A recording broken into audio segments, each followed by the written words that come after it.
Hi love.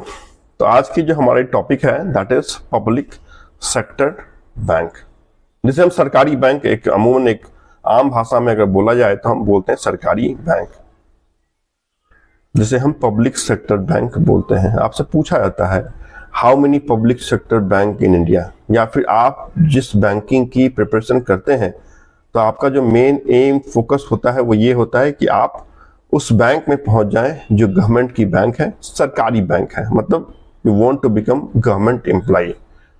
So you start filling the form of IBPS और state bank of India, क्योंकि ये दो वो नाम हमने बताए हैं जो सरकारी बैंक का एग्जाम कंडक्ट करती है। अभी बात आती है कि what is the meaning of public sector bank. सीधी सी बात, एक आम भाषा में मैं आपको बताता हूं। पब्लिक सेक्टर बैंक हम उन बैंकों को बोलते हैं जिस बैंक में भारत सरकार, गवर्नमेंट ऑफ इंडिया की जो हिस्सेदारी होती है, स्टेक भाग जो शेयर लगा होता है वो मोर देन 51% होता है। तो वैसी कोई भी बैंक जिस बैंक में सरकार की भागीदारी 51% या उससे ज्यादा है उसे हम पब्लिक सेक्टर बैंक का नाम देते हैं। तो आज के डेट में एज ऑन डेट अगर आज बोला जा रहा है 2025 की बात की जा रही है ना, तो आज के डेट में there are 12 public sector bank. 12 bank ऐसे हैं जो पब्लिक सेक्टर बैंक हैं, जिसमें से एक सबसे बड़ा पब्लिक सेक्टर बैंक है, नाम है स्टेट बैंक ऑफ इंडिया। और इसी बैंक में आने के लिए जो आपका जुनून जज्बा होता है वो सबसे टॉप पे होता है कि मुझे एसबीआई का स्टाफ, एसबीआई का एम्प्लॉय बनना है। तो this is biggest public sector bank in India, SBI. उसके बाद जो 11 बैंक हैं वो पब्लिक सेक्टर बैंक तो हैं लेकिन नेशनलाइज बैंक के कैटेगरी में भी आते हैं। अभी बात आती है कि नेशनलाइज और पब्लिक सेक्टर बैंक क्या है। तो नेशनलाइज बैंक वो है जो पहले प्राइवेट थे, बाद में इनका सरकारीकरण किया गया है। ये जो भी बैंक आप देखते हैं, bank of Baroda, Punjab national bank है ना, Canara bank, these where private entity. जैसे आज आईसीआईसीआई बैंक है, कोटक महिंद्रा बैंक है, तो ये पंजाब नेशनल बैंक, ये बैंक ऑफ बड़ौदा, ये सारे के सारे प्राइवेट बैंक के रूप में काम कर रहे थे टिल 1980 प्राइवेट सेक्टर बैंक थे। जो आम आदमी, जो गरीब लोगों को लोन नहीं देते थे, तो उस समय जो हमारी तत्कालीन प्राइम मिनिस्टर थी इंदिरा गांधी ने स्टेटमेंट दिया, चाहे तो आप अपने यूनिट को बंद कर लें, बैंक को बंद कर लें, या फिर हमारे अधीन हो जाएं, आप सरकारी हो जाएं। तो इन प्राइवेट बैंकों का सरकारीकरण होना, दिस इज कॉल्ड नेशनलाइजेशन।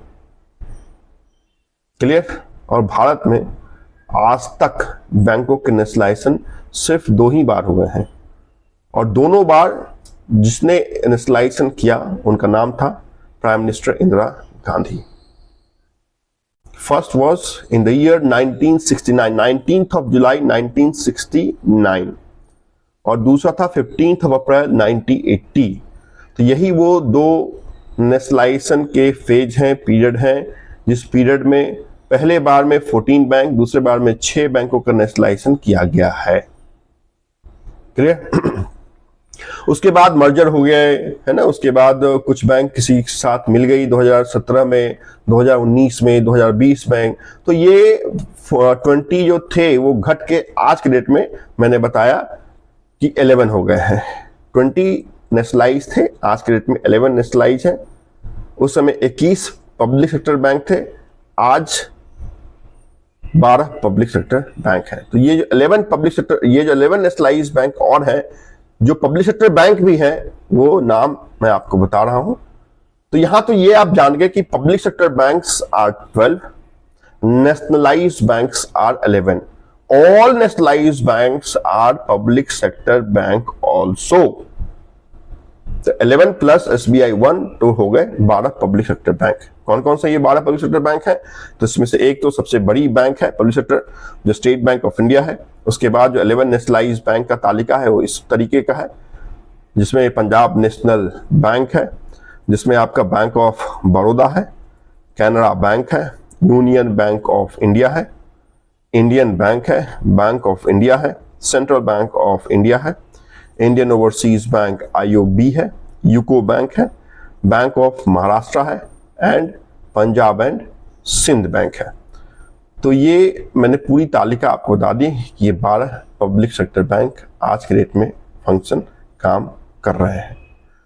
तो बहुत सिंपल, आपकी जानकारी के लिए इंपॉर्टेंट था। कितने बहुत बार होता है कि हम कंफ्यूज हो जाते हैं, पब्लिक सेक्टर बैंक क्या है, नेशनलाइज्ड बैंक क्या है। तो बहुत साधारण भाषा में मैंने आपको बहुत इंपॉर्टेंट आपको फैक्ट बता दिया है।